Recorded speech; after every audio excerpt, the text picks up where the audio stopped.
Selamat malam Bu Indira.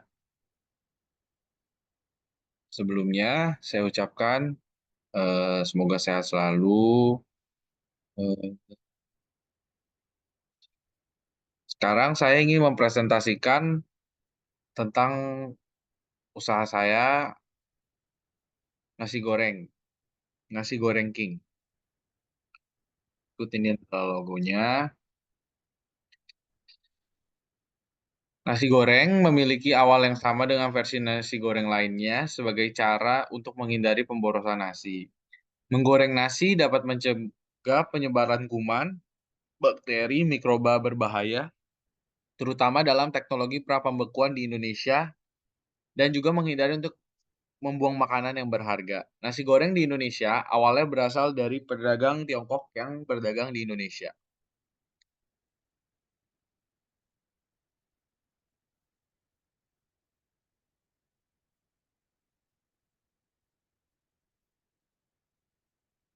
Lanjutkan.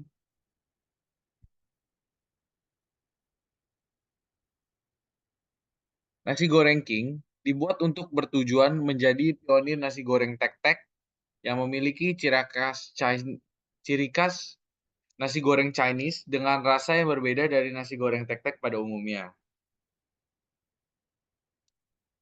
Tetap memiliki harga yang murah sehingga dapat dijangkau seluruh kalangan. Dengan keunikan konsep yang baik, kami yakin usaha nasi goreng kami dapat diterima oleh masyarakat karena inovasi dan rasa yang kami berikan berbeda dari kompetitor-kompetitor kami. Yang dimaksud kompetitor-kompetitor utama kami adalah nasi goreng tek-tek yang gerobakan, yang cita rasanya cita rasanya Jawa. Kita akan menjadi pembeda karena menjual nasi goreng dengan cita rasa Chinese. Aspek pasar dan pemasaran. Target pasar, segmentasi pasar kami sadari adalah luas karena masuk ke dalam beberapa segala umur, dari dewasa, anak muda, anak kecil, orang tua, itu semua bisa. Untuk pemilihan lokasi, kami mencari tempat yang memiliki potensi market yang luas, walaupun eh, dampak negatifnya persaingannya ketat. Seperti di pusat makanan atau food court. Analisis persaingan. Karena kami memiliki tempat yang ramai, seperti food court atau pujasera, kami pasti memiliki banyak kompetitor, baik yang secara langsung maupun kompetitor tidak secara langsung. Yang dimaksud kompetitor langsung itu seperti sesama penjual nasi goreng. Yang tidak langsung itu seperti penjual bakso atau bla bla bla yang memiliki harga yang hampir sama. Strategi pemasaran. Strategi pemasaran kami akan menggunakan sosial media.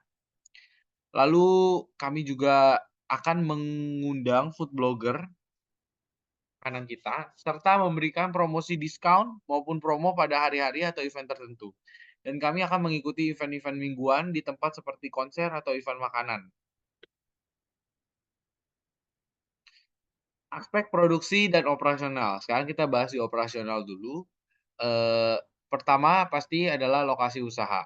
Pemilihan lokasi usaha untuk menjual nasi goreng ini, ada beberapa tempat yang, eee, kita butuhkan kualifikasinya, seperti tempatnya harus strategis, mudah dijangkau, dekat dengan lokasi kami. Jadi, proses prep itu tidak memakan waktu dan untuk bolak-balik ngambil stok itu masih aman. Terus, daerah yang harus kita tahu dari marketnya, kondisinya gimana, kebiasaannya kayak gimana, itu terdapat 2 wilayah di sini saya sebutkan, yaitu Tanjung Duren dan Nutamas.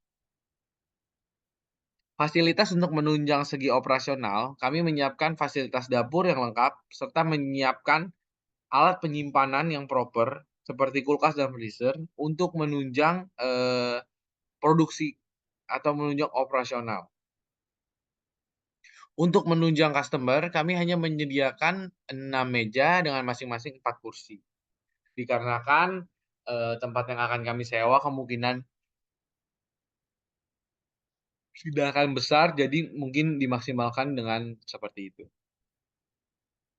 Di sisi produksi, untuk mendapatkan hasil yang baik, kami menyiapkan beberapa strategi untuk menangani bagian produksi, seperti menyiapkan bahan baku setiap hari. Yang dimaksud menyiapkan bahan baku setiap hari, yaitu kita jadi sebelum kita buka, kita ada namanya prep. Prep itu kayak menyiapkan bahan-bahan kayak yang dibutuhkan, misalnya nasi, terus daun bawang, bawang goreng, itu semua kita siapkan fresh. 2, menulis SOP untuk memasak. Jadi, F&B itu kuncinya bukan harus siapa yang masak, tapi harus rasanya sama terus. Nah, untuk menjadikan seperti itu dibutuhkan SOP yang baik. Lalu melakukan training dasar terhadap karyawan. Ya, itu sangat wajib karena kami harus mengajari karyawan kita untuk bisa melakukan SOP. Apakah SOP-nya bisa dilakukan dengan baik, jadi hasilnya maksimal atau gimana. Membeli bahan baku di pasar induk sudah pasti untuk mendapatkan harga yang murah dan bahan yang jauh lebih segar atau fresh.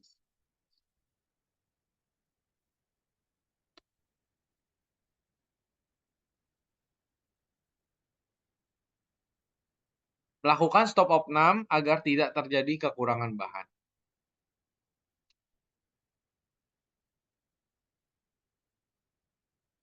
Aspek keuangan, eee, biaya investasi awal ini kami taruh sewa tempat sebesar 20 juta per tahun, peralatan dapurnya 15 juta, renovasi dan dekorasi itu 10 juta, modal kerja 10 juta, dengan total modal awal 55 juta. Perkiraan penjualan, harga jual per porsi, ini rata-ratanya 20.000, target penjualan 50 porsi per hari, pendapatan bulanannya itu 30 juta. Perkiraan biaya operasional, bahan baku 15 juta, gaji karyawan 5 juta, sewa tempat 1,6 juta, listrik, air, dan promosi kita kasih budget 2 juta, total biaya operasional bulanannya menjadi 23.600.000. Laba bersih bulanan didapat dari pendapatan bulanan, yang kotor itu 30 juta, dikurangi biaya operasional bulanan, terdapat laba bersih 6,3 juta. Dengan perhitungan proyeksi keuangan yang kami bikin ini, secara kasar, jika terjadi atau terwujud, maka BEP-nya akan dalam jangka waktu kurang lebih 12 bulan. Aspek manajemen dan sumber daya manusia. Karena usaha kami ini bisa dibilang UMKM, jadi struktur organisasi kami ini, pemilik akan merangkap menjadi manajer, sekaligus juga karyawan. Karena jumlah karyawan yang kita pakai hanyalah sedikit untuk, budget. Rekrutmen karyawan akan dilakukan sendiri oleh owner, lalu karyawan akan diberikan training mengenai SOP yang ada, seperti cara memasak, SOP seperti melayani tamu, dan contohnya itu SOP-nya adalah 3S, salam, sapa, senyum. Sistem penggajian akan diberikan gaji setiap bulan, terdapat bonus jika mengenai target penjualan toko. Aspek legal dan resiko. Legalitas, kami mengurus izin usaha seperti SIUP, DP, dan sertifikat MUI. Analisis resiko, resiko operasional, kerusakan peralatan, dan kualitas bahan baku menurun. Resiko keuangan, pendapatan tidak sesuai target, fluktuasi bahan baku. Risiko pasar, persaingan ketat, dan perubahan tren konsumsi. Mitigasi resiko, menyediakan cadangan dana untuk keperluan darurat, itu untuk mengcover segala seperti kerusakan peralatan, naik turunnya harga bahan baku, dan keperluan darurat lainnya. Untuk mengcover kualitas bahan baku yang menurun, harga bahan baku yang naik turun, itu bisa dengan mencari beberapa pemasok alternatif untuk bahan baku. Jangan bergantungan dengan satu pemasok saja. Untuk mengatasi persaingan ketat dan perubahan tren konsumsi, kita bisa melakukan dengan inovasi menu dan promosi untuk menarik pelanggan baru. Begitu saja presentasi saya. Mohon maaf jika ada kekurangan, jika ada kritik dan saran, saya sangat menerima. Selamat malam.